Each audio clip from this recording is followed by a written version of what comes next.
susunod na programa ay rated PG. Ito ay nangangailangan ng patnubay at gabay ng magulang para sa mga batang manonood. Abot langit ang kaba ni Annalyn nang mahawakan na niya ang cellphone ni Zoe dahil maghahanap siya ng ebidensya na may kinalaman si Zoe sa pagkawala ni Lolo Pepe.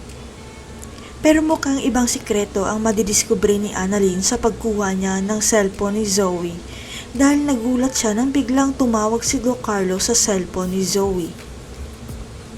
Kaya lang hindi nasagot ni Annalyn ang tawag ni Doc Carlos dahil binaba na ito ni Carlos at si Doc Ray ang tinawagan niya para makausap si Zoe na nandyan na si Annalyn sa Apex. Kaya naalarma ng bongga si Zoe dahil naalala niya ang cellphone niyang naka-charge at hindi nga siya nagkamali dahil nakuha ni Annalyn ang kanyang cellphone. Takot at kaba ang naramdaman ni Zoe dahil sa isip niya, paano kung mabuking ni Annalyn na may kinalaman sila ng mami niya sa biglang pagkawala ni Lolo Pepe. Wala namang kamalay-malay si Doc Carlos na napahamak na si Lynette dahil sa pangingialam niya kay Moira kaya inutusan ni Moira ang mga tauhan niya na saktan si Lynette. Si Carlos sana ang gustong bigyan ng leksyon ni Moira para maging busy ito kung sino ang nanakit sa kanya at huwag na silang pakialaman ni Zoe tungkol kay Lolo Pepe. Sa kasamaang palad, si Lynette lang ang naabutan ng mga tauhan ni Moira, kaya si Lynette ang masasaktan at ipapalabas na pinasok ng magnanakaw ang bahay ni Carlos. At baka ito na ang magiging dahilan ni Carlos na pagbawalan si Lynette na tumanggap ng mga bisita at ikukulong na lang siya ni Carlos sa bahay niya para hindi na makalabas.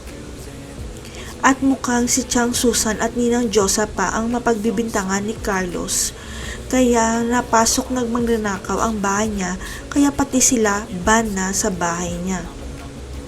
Habang si Zoe takot na takot dahil nilantad ni Annalyn sa buong Apex na may kinalaman siya sa pagkawala ni Lolo Pepe kaya mapipilitan siyang ibigay ang cellphone niya kay Doc RJ.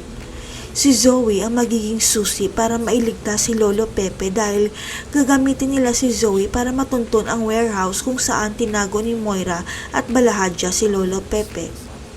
Kaya lang may isa pang sikretong nadiskubre sa cellphone ni Zoe dahil makikita ang history ng calls at text ni Doc Carlos sa cellphone ni Zoe kaya magtataka silang lahat. Dito na aaminin ni Zoe sa kanila na si Doc Carlos ang tunay niyang ama. Kaya biglang tumigil ang mundo ni Annalyn at Doc RJ nang marinig nila ang isiniwalat ni Zoe.